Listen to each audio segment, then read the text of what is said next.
निकाह का मंडप सजा हुआ था और सुंदरी की आंखों में सिर्फ डर था।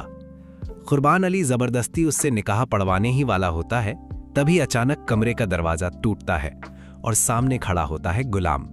सुंदरी भागकर सीधे गुलाम के गले लग जाती है, लेकिन ये देखकर कुर्बान के होश उड़ जाते हैं। वो तुरंत बादशाह को कॉल करता है, बादशाह, गुलाम मेरे घर में है और सुंदरी उसके साथ। ये सुनते ही बादशाह अपने आदमियों के साथ तूफान की तरह वहां पहुंच जाता है।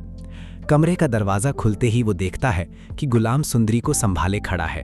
बस फिर क्या था, बादशाह गुस्से में गुलाम पर टूट पड़ता है। सुंदरी चीखती रहती है, लेकिन कोई नहीं सुनता। धक्का मुक्की में अचानक सुंदरी दीवार से टकरा जाती है और उसके सिर से खून बहने लगता है। ये देखकर बादशाह भी घबरा जाता है। वो तुरंत गुलाम को फिर से बांध देता है और सुंदरी को अपने साथ लेकर चला जाता है। रास्ते में सुंदरी रोते हुए एक बड़ा सच बताती है, मुझे कुर्बान ने किडनैप करवाया था। ये सुनते ही बादशाह के पैरों तले जमीन खिसक जाती है। उधर कुर्बान को जब पता चलता है कि बादशाह अब उससे दुश्मनी कर चुका है, तो वो बदला लेने की ठान लेता है। वो चुपके से गुलाम को आज़ाद कर देता है और कहता है, अगर बादशाह ने मेरा सब कुछ छीना है तो मैं भी उससे सुंदरी छीन लूंगा। गुलाम की आंखों में उम्मीद लौट आती है। तभी गुलाम के फोन पर कॉल आती है, जल्दी आओ, बादशाह अभी सुंदरी से निकाह करने वाला है। ये सुनते ही गुलाम और कुर्बान सीधा हवेली पहुंच जाते हैं, लेकिन इस बार उनका प्लान कुछ और था।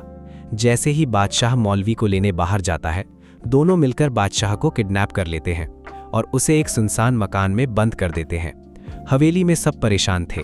जहांदार बार बार पूछ रहा था, बादशाह कहाँ गया।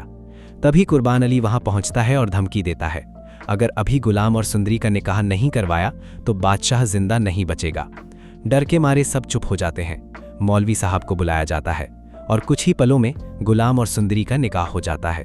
दोनों की आंखों में खुशी के आंसू थे, लेकिन तभी एक गार्ड भागता हुआ आता है। बादशाह हवेली की तरफ आ रहा है। ये सुनते ही कुर्बान तुरंत फैसला लेता है। वो गुलाम और सुंदरी की ऑस्ट्रेलिया की टिकट बुक करवाता है और उन्हें पीछे के रास्ते एयरपोर्ट भेज देता है। उधर बादशाह हवेली पहुंचकर आग बबूला हो जाता है। जब उसे पता चलता है कि दोनों भाग चुके हैं, तो वो तुरंत उनकी लोकेशन ट्रेस करवाता है। एयरपोर्ट पर पहुंचते ही बादशाह की नज़र गुलाम पर पड़ जाती है। गुलाम तुरंत सुंदरी को लेकर फ्लाइट में चढ़ जाता है, लेकिन तभी बादशाह की नज़र कुर्बान पर पड़ती है। गुस्से में वो पिस्तौल निकालता है और गोली चला देता है। गोली सीधे कुर्बान के सीने में लगती है और वहीं उसकी मौत हो जाती है। उधर ऑस्ट्रेलिया पहुंचकर पहली बार गुलाम और सुंदरी सुकून की जिंदगी जीने लगते हैं। गुलाम सुंदरी का इतना ख्याल रखता है कि एक दिन अचानक सुंदरी की तबीयत बिगड़ जाती है।